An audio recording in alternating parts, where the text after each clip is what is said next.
So let's add some record in this employees table. All right.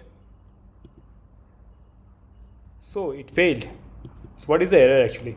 So the error says check constraint, check min salary is violated. So let's check the constraint. So it will do show create table employees. Okay.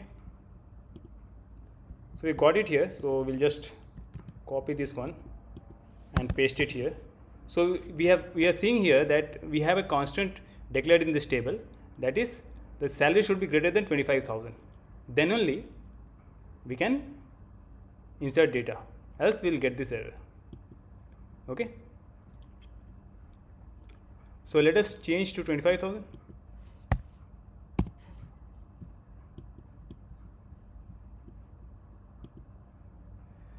So now see the data has got inserted. So if we check in the table, okay,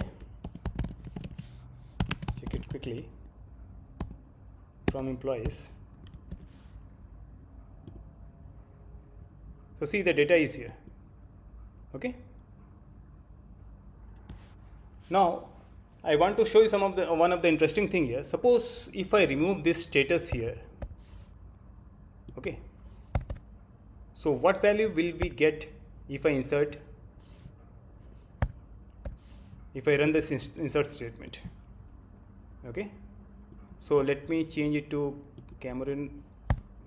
It was Cameron 1 because email is, no, it's not unique even though it has worked. Anyways, I have changed. Okay. So it has got inserted. Why it has got inserted? If you see here, the status, it's not null and default is active. Okay, so if we see the result here, you'll find there is a record here with active status, okay, as the default is active. Okay, now suppose one more thing, if I put here null,